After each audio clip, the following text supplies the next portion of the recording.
Hello everyone and जय Hind to all. मेरा नाम है अनमोल माटा। मैं आप सभी का स्वागत करती हूँ क्रेजी जीके ट्रिक्स के यूट्यूब प्लेटफॉर्म पर। आज का वीडियो उन सभी के लिए बहुत इंपॉर्टेंट होने वाला है जिन्हें इंग्लिश से लगता है डर। वो लोग कहते हैं मैम हमसे इंग्लिश में मैथ्स बन जाता है, रीजनिंग बन जाती है, जीएस जीके भी हम लोग जैसे तैसे पढ़ लेते, बट जो सेक्शन है जहाँ पे मैक्सिमम मार्क्स हमारे कटते हैं वो है इंग्लिश, है ना। बिकॉज आप लोगों का मीडियम, बहुत सारे स्टूडेंट्स का बचपन से रहा है हिंदी, तो हिंदी की वजह से आप लोग क्या कर पाते हो, इंग्लिश में अपने आप को कंफर्टेबल फील नहीं करवा पाते हो।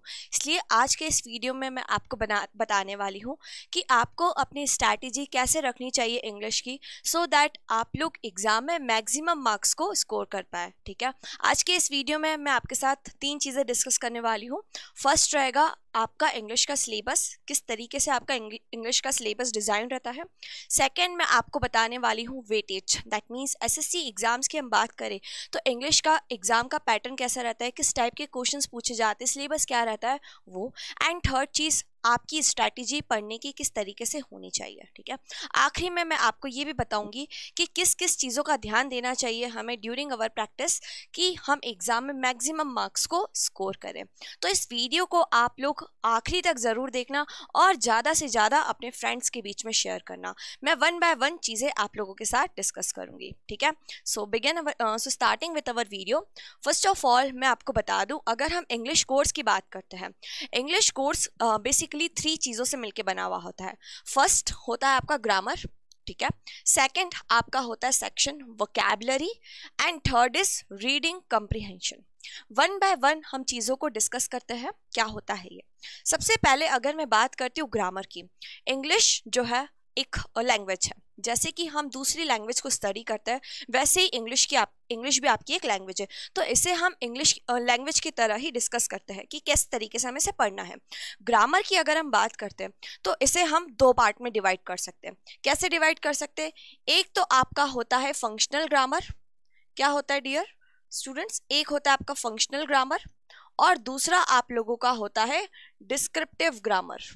ठीक है, इन 2 पार्ट्स में हम ग्रामर को डिवाइड कर सकते हैं।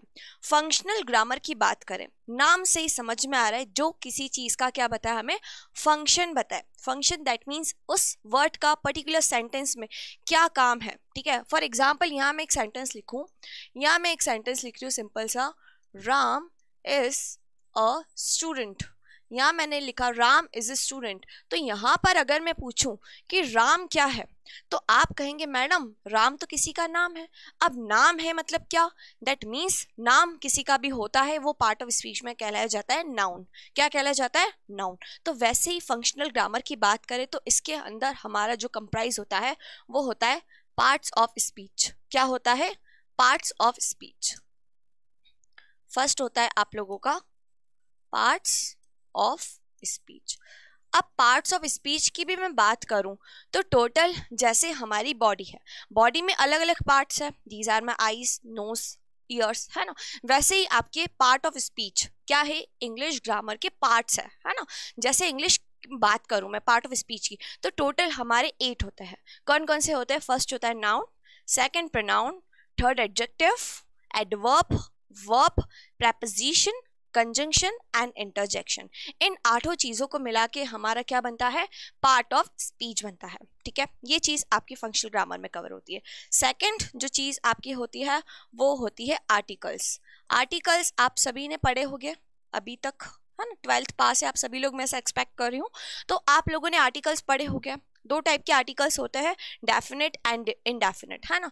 तो आर्टिकल्स, थर्ड जो कि इंपॉर्टेंट चीज होती है वो होती है आपका subject, verb and agreement.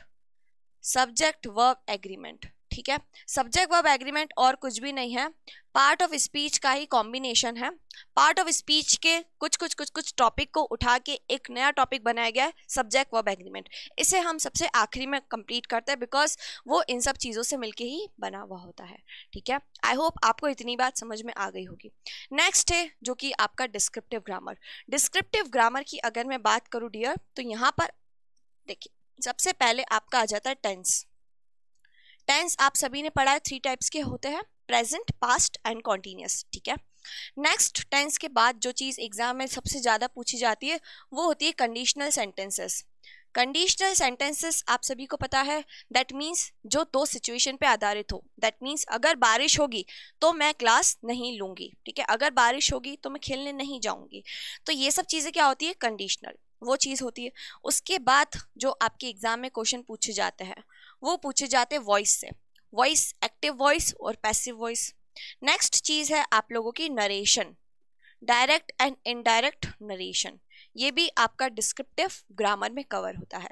And last thing जो होती है वो होती है क्वेश्चन टैग, ठीक है, क्वेश्चन टैग से भी क्वेश्चंस पूछ लिए जाते हैं काफी बार, ठीक है। तो ये आपका रहेगा डियर ग्रामर का सिलेबस। ग्रामर का सिलेबस आपको इस तरीके से पढ़ना रहता है, ठीक है। नेक्स्ट चीज जो आपकी एग्जाम में आती है वो होती है vocabulary. Vocabulary is one of the most important part of English. क्यों? क्योंकि अगर आप किसी भी एग्जाम का पैटर्न प्रीवियस ईयर पेपर उठा के देख लेना, मैक्सिमम क्वेश्चंस जो किसी सेगमेंट से पूछे जाते हैं डियर, तो वो है हमारा वोकैबुलरी। वोकैबुलरी के सबसे ज़्यादा क्वेश्चंस आजकल एग्जाम में पूछे जा रहे हैं। अगर क्लोज टेस्ट में भी एग्जामिनर कुछ पूछ रहा है तो क्लोज टेस्ट में भी बीच बीच में वो ऑप्शंस कहा के रख लेता है, वो कैप से ही रख लेता है। तो ये पार्ट आपका स्ट्रांग होना बहुत इंपॉर्टेंट है। स्टूडेंट्स क्या करते हैं इंग्लिश में, वो लोग सिर्फ क्या पढ़ते हैं, noun, pronoun, adjective, adverb, verb, preposition, ये सारी चीजें पढ़ते हैं, है ना। बट सबसे इंपॉर्टेंट जो चीज उन्हें पढ़नी होती है वो उसे भूल जाता है ना। तो वोकैबुलरी मैं आपको बता देती हूँ किस तरीके से है पूछी जाती है एग्जाम में। सबसे पहले आप लोगों से पूछे जाते हैं सिनोनिम्स। सिनोनिम्स को अगर हिंदी में हम कहें तो पर्यायवाची शब्द हम इसे कह सकते हैं, है ना। सिनोनिम्स एग्जाम में काफी बार पूछे जाते हैं। नेक्स्ट चीज जो पूछी जाती है वो होती है एंटोनिम। एंटोनिम को हिंदी में हम कहते हैं विपरीत अर्थ के शब्द। दैट मीन्स किसी भी वर्ड का जब आपको अपोजिट बताना हो तो उसे हम कहते हैं एंटोनिम्स, ठीक है। थर्ड जो है होता है आपका वो होता है ईडियम एंड फ्रेजेस, है ना। ईडियम एंड फ्रेजेस, मुहावरे जिसे हम कहते हैं, idiom and phrases. And next last one is one word substitution. क्या है आपका वन वर्ड सब्स्टिट्यूशन, ठीक है। इन चारों चीजों से मिलके आपका क्या बनता है, वोकैबुलरी बनता है, ठीक है। Synonym, antonym, idiom, phrases and one word substitution. अब इसकी एक बहुत अच्छी बात भी होती है। अच्छी बात ये होती है कि अगर मैं एसएससी एग्जाम की बात करूं, आप किसी भी साल का पेपर उठा के देख लेना, आप चाहो तो अभी रिसेंटली जो एग्जाम हुई थी एसएससी सीजीएल 2022 की दिसंबर मंथ में, आप पेपर उठा के देख लेना, 90% जो वोकैबुलरी आई है वो प्रीवियस ईयर क्वेश्चन से ही पूछी गई। मतलब जो पिछले 10 सालों के पेपर है आप उठा के देख लेना, 90% क्वेश्चंस वहीं से पूछे गए हैं। दैट मीन्स इस पोर्शन को कवर करना बहुत ही ईजी है। क्यों? क्योंकि आपको क्या करना है, सिर्फ पिछले 10 साल के क्वेश्चंस उठा के याद कर लेना है, ठीक है। मैं आगे आने वाले वीडियोज में आपको बताऊंगी भी कि किस तरीके से आपको इसे पढ़ना होता है, कैसे याद करना होता है, ठीक है। अब लास्ट थिंग जो है आपकी वो है रीडिंग कम्प्रीहेंशन। नाम से ही समझ में आ रहा है रीडिंग कम्प्रीहेंशन, ये एक ऐसा पार्ट है इंग्लिश का जो सिर्फ और सिर्फ इम्प्रूव हो सकता है किस चीज़ से ज़्यादा रीडिंग करने से। आप जितना ज़्यादा अपनी लाइफ में रीडिंग स्किल्स डेवलप करेंगे उतना ही ये पार्ट आपका स्ट्रॉन्ग होगा। और मेजर बच्चों को जहाँ पे प्रॉब्लम आती है वो इसी सेक्शन में आती है। क्यों? क्योंकि वो लोग रीडिंग नहीं करते, है ना। तो मैं आपको यही कहूँगी डियर स्टूडेंट्स, जितने भी देख रहे हैं इस वीडियो को, आप लोग ना इंग्लिश अच्छी करनी है तो अपनी लाइफ में डेली गोल सेट कीजिए कि रोज आपको आधा घंटा रीडिंग के लिए निकालना है। कोई भी पेपर आप पढ़ सकते हैं, टाइम्स ऑफ इंडिया सबसे बेसिक पेपर होता है, आप उसे पढ़ सकते हैं। इंडियन एक्सप्रेस, द हिंदू तो बेस्ट पेपर है ही, है ना। अगर आप इनिशियल बेसिक स्टेज पर हैं तो आप लोग टाइम्स ऑफ इंडिया पढ़ सकते हैं, काफ़ी अच्छा पेपर आता है। आपका जिस भी एरिया में इंटरेस्ट हो आप उस वाले एरिया से पढ़ना स्टार्ट करो। पेपर के भी अलग अलग सेक्शंस होते हैं, पॉलिटी की न्यूज़ आती है, इकोनॉमिक्स की आती है, स्पोर्ट्स की आती है। आपका जिस भी एरिया में इंटरेस्ट हो आप पर्टिकुलर उस वाले इंटरेस्ट के टॉपिक को उठा के पढ़ो, खुद ब खुद आपकी रीडिंग स्किल्स इंप्रूव हो जाएगी, ठीक है। तो रीडिंग कम्प्रीहेंशन की बात करूँ तो फर्स्ट चीज़ आपकी जो यहाँ पर होती है वो होती है अनसीन पैसेज। क्या होता है अनसीन पैसेज? एक पैसेज आप लोगों को दे दिया जाता है एंड देन 5 क्वेश्चंस उसमें से पूछ ली जाते हैं, कभी कभी 10 क्वेश्चंस का भी पैसेज आ जाता है, ठीक है। नेक्स्ट जो चीज़ आपकी होती है वो होती है cloze test. Cloze test SSC pre exam में आता ही है। 5 मार्क्स का 5 क्वेश्चंस आप लोगों के पूछे ही जाते हैं क्लोज टेस्ट से। क्लोज टेस्ट भी क्या रहता है, पैसेज की तरह ही होता है। एक पैसेज दिया हुआ रहता है और बीच बीच में आपको ब्लैंक्स गिवन रहते हैं, ठीक है। उन ब्लैंक्स को आपको ऑप्शंस की मदद से फिल करना होता है, ठीक है जी। और जो सबसे आखिरी चीज़ है वो है जम्बल्ड सेंटेंसेस। जम्बल्ड सेंटेंसेस को हम और क्या कह सकते हैं, सेंटेंस रीअरेंजमेंट या फिर PQRS के नाम से भी ये चीज़ फेमस है। वो जम्बल सेंटेंसेस में क्या होता है, हमें 4 सेंटेंसेस दिए जाते हैं, हमें उन चारों सेंटेंसेस को रीअरेंज करके स्टोरी या एक पैराग्राफ डिजाइन करना होता है। ठीक है, तो ये आपको हमने बता दिया है पूरा का पूरा इंग्लिश कोर्स की इंग्लिश कोर्स पूरा इस तीनों चीज़ों को मिलके आपका कवर होता है। ठीक है, अब मैं आपको बताने वाली हूँ आपका जो सिलेबस है, आपका जो एग्जाम का वेटेज है वो किस तरीके से डिजाइन है। ठीक है, चलो तो आगे बढ़ जाते हैं, हम देख लेते हैं। देखिए, टीयर 1 की बात करूं मैं, SSC CGL या फिर SSC CHSL एग्जाम की बात करूं, है ना। अब मैं आपको इसका वेटेज और सिलेबस बताने जा रही हूँ। आप सभी स्टूडेंट्स को पता होगा, अभी रिसेंटली SSC डिपार्टमेंट ने अपना 2023 एग्जाम का कैलेंडर रिवाइज इशू किया है। उस कैलेंडर को अगर हम ध्यान से देखेंगे तो बहुत सारी एग्जाम्स पाइल्ड अप है। दैट मीन्स अभी रिसेंटली हमारा CGL एग्जाम हुआ है प्री का, है ना, दिसंबर में। अभी ऑलमोस्ट मार्च के आसपास हमारा मेंस एग्जाम हो जाएगा। जैसे ही मार्च के बाद एग्जाम होगा, आपका CHSL 2022 का एग्जाम स्टार्ट हो जाएगा, जो कि 10th लेवल पे होता है।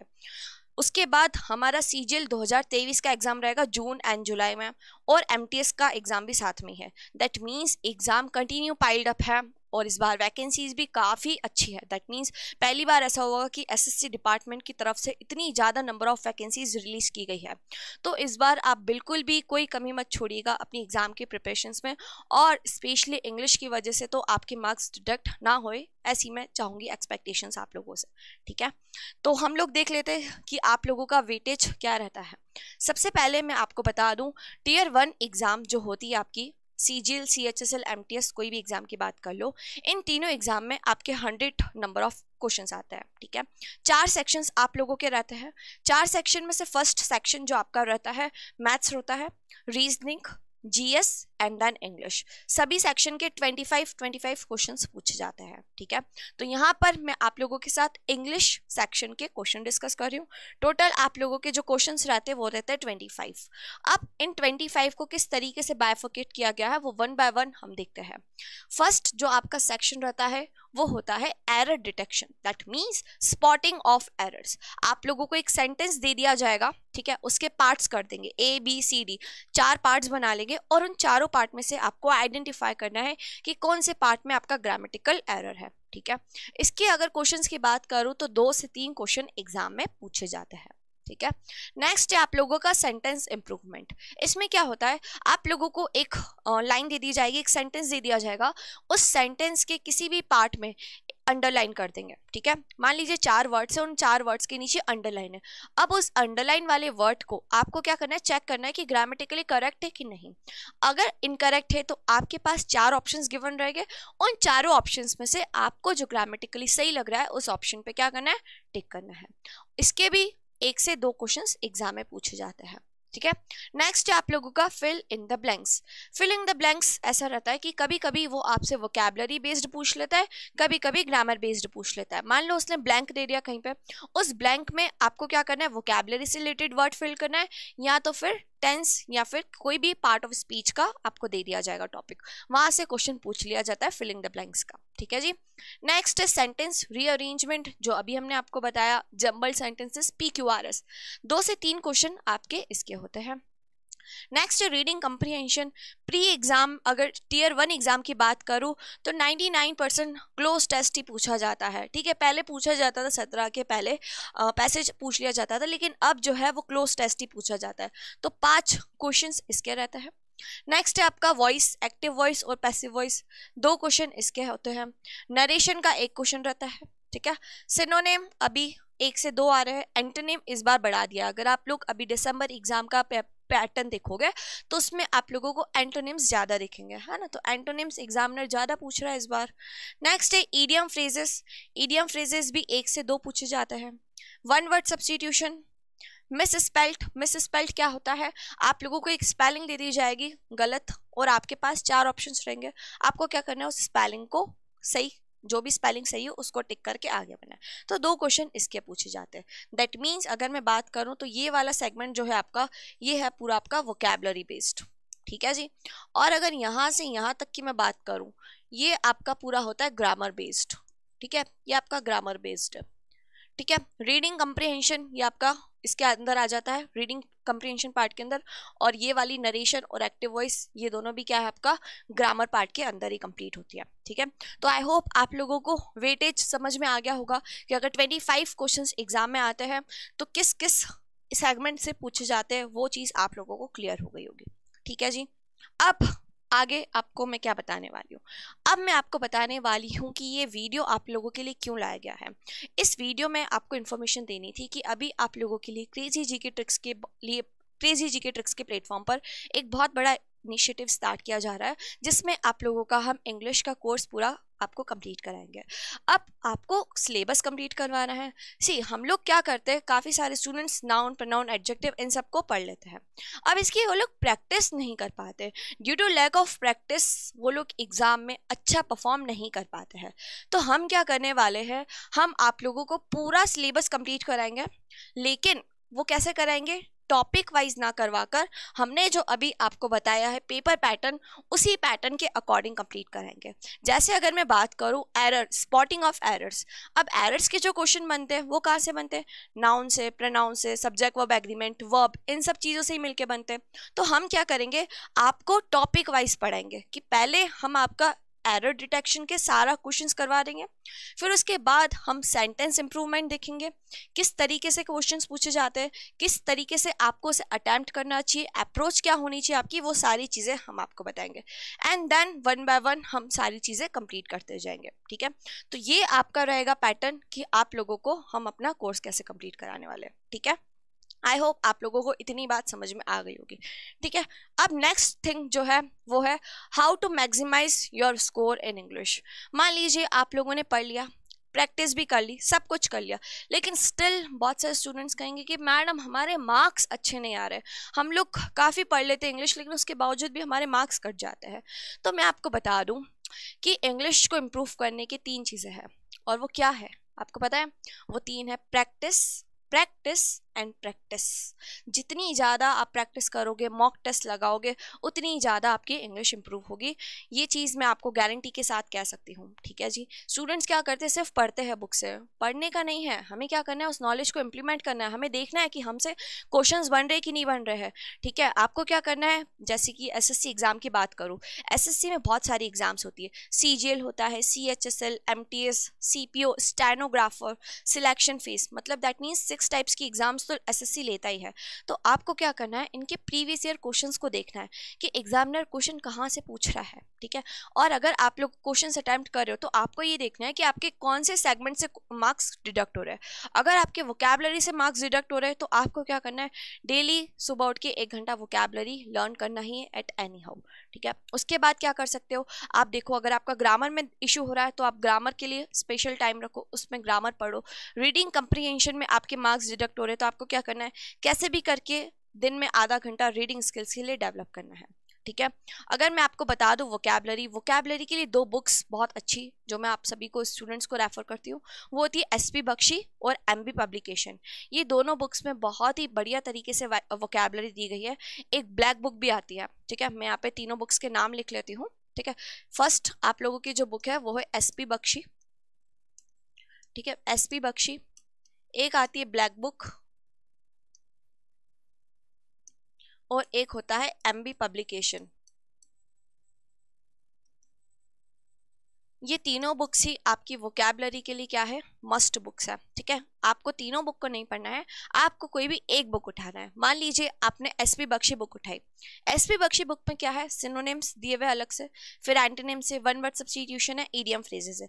तो आपको डेली बेसिस पे क्या करना है, मान लीजिए आपने सिनोनिम स्टार्ट किया, सिनोनिम का आपने ए लेटर से पढ़ना स्टार्ट किया, अब ए के जितने भी वर्ड्स से वो सारे आपके पास दिए हुए रहेंगे।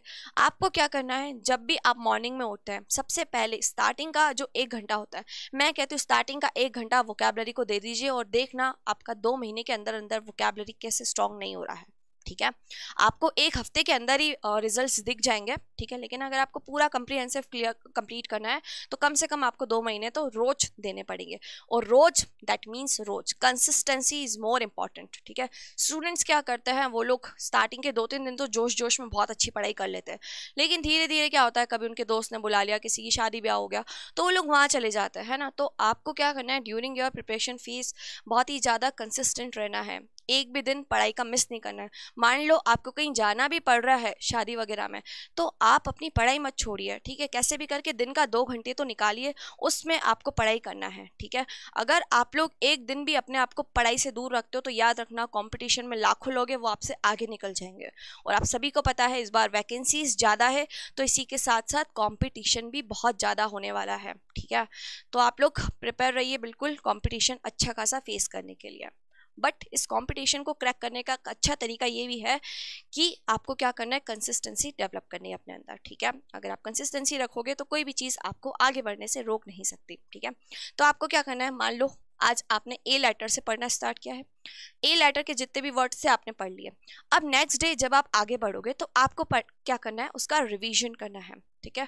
जितना ज़्यादा आप वोकैबुलरी का रिवीजन करोगे आपको याद रहेगा। स्टूडेंट्स क्या करते हैं, आज 10 वर्ड्स पढ़ लिए, कल जब वो पढ़ने बैठेंगे तो दूसरे 10 वर्ड उठा के पढ़ेंगे, जो आज गया आज पढ़ा उसको रिवीजन ही नहीं करते। तो उससे क्या होता है, उनके अंदर माइंड में वर्ड्स सेट नहीं हो पाते। इंग्लिश है भैया, धीरे धीरे सेट होती है, इतनी जल्दी थोड़ी हो जाता है सब कुछ। तो आपको क्या करना है, जो भी वर्ड्स आप पढ़ रहे हो उनका रिवीजन करना मोर इम्पॉर्टेंट है। अगर आप आज कुछ भी नहीं पढ़ पा रहे हो ना, तो भी इंपॉर्टेंट ये है कि जो आपने कल पढ़ा था ना उसका आप रिवीजन आज करो, फिर आप आगे बढ़ो, ठीक है। अगर रिवीजन नहीं करोगे तो याद रखना नए वर्ड्स पढ़ने का कोई भी मतलब नहीं रहेगा, ठीक है। तो रिवीजन आपको करना है, कोई भी बुक में से आप पढ़ सकते हो, तीनों बुक्स बेस्ट आपको हमने बता दी है। और इसके लिए बाद में अगर आपको मैं स्पेशली ग्रामर की बात करूं तो ग्रामर के लिए एक बुक आती है मिरर ऑफ कॉमन एरर। कौन सी आती है book, mirror of common error. ये बुक बहुत अच्छी है, इसमें आप लोग प्रैक्टिस कर सकते हो अपनी इंग्लिश के पर्टिकुलर स्पॉटिंग एरर्स की बात करूं, इस बुक से आप लोग क्या कर सकते हो, बहुत सारे क्वेश्चंस को प्रैक्टिस कर सकते हो, प्रीवियस एग्जाम के क्वेश्चंस ही रहते हैं। और तीसरी चीज़ आपको जो मैंने बताई रीडिंग कंप्रीहेंशन, उसके लिए तो एक ही रामबाण इलाज है, वो है रीडिंग, ठीक है। रीडिंग करो और उसके साथ साथ जो आपके प्रीवियस ईयर एग्जाम में क्वेश्चंस पूछे गए हैं उन्हें प्रैक्टिस करो, ठीक है। तो आई होप आप लोगों को समझ में आ गया होगा कि किस तरीके से आपको अपनी स्ट्रैटेजी रखनी है इंग्लिश की, ज़्यादा से ज़्यादा प्रैक्टिस करनी है। मान लो आप लोगों ने पूरा सिलेबस पढ़ लिया है, उसके बाद आपको क्या करना है, मॉक टेस्ट देने हैं। मॉक टेस्ट को एनालिसिस करो कि कौन से एरिया में आप लोगों को दिक्कत है, फिर उस एरिया में आप लोग डेली बेसिस पे अपना टाइम दो, ठीक है। तो ये हो गई आपकी स्ट्रैटेजी, ठीक है। अब हम वीडियो एंड करें उससे पहले मुझे आप लोगों को इन्फॉर्मेशन देनी थी कि अभी बहुत सारी एग्जाम्स पाइल्ड अप है, तो आपको क्या करना है, अपनी स्ट्रैटेजी प्लान आउट करनी है कि कितने घंटे आपको इंग्लिश को देना है और इस बार इंग्लिश में मैक्सिमम मार्क्स स्कोर कर पाओ। उसके लिए हम क्रेजी जीके ट्रिक्स बहुत बढ़िया कोर्स लॉन्च कर रहे हैं आपके लिए। डेली आप लोगों के लिए एरर्स की क्लासेस रहेगी, और जो मैंने आपको बताया था सिलेबस, यहाँ पर जो सिलेबस मेंशन्ड है, इसी सिलेबस में हम लोग क्या करने वाले हैं, अपने वीडियोस को रखने वाले हैं। जो इसके बाद नेक्स्ट आने वाला वीडियो रहेगा वो आपका रहेगा स्पॉटिंग एरर्स का, कि किस तरीके से आपको अटैम्प्ट करना चाहिए इसके क्वेश्चंस को, ठीक है। तो इस वीडियो को हम यहीं तक रख रहे हैं डियर स्टूडेंट्स। आई होप आप लोगों के मन के जितने भी डाउट्स क्वेरीज थी वो हमने आपको क्लियर कर दी है। अगर आपके मन में और भी कुछ डाउट आ रहा है तो आप कमेंट सेक्शन में डाल सकते हैं अपना डाउट, मैं आपको उसका जवाब दूंगी, ठीक है। तो इस वीडियो को आप लोग ज़्यादा से ज़्यादा लाइक कीजिएगा, शेयर कीजिएगा अपने फ्रेंड्स के बीच में, और चैनल को सब्सक्राइब कीजिएगा। नेक्स्ट वीडियो आने वाले स्पॉटिंग एरर्स के लिए, मिलते हैं नेक्स्ट वीडियो में। आज के लिए यहीं पे विदा लेते हैं। Thank you so much for watching this video and जय हिंद टू ऑल।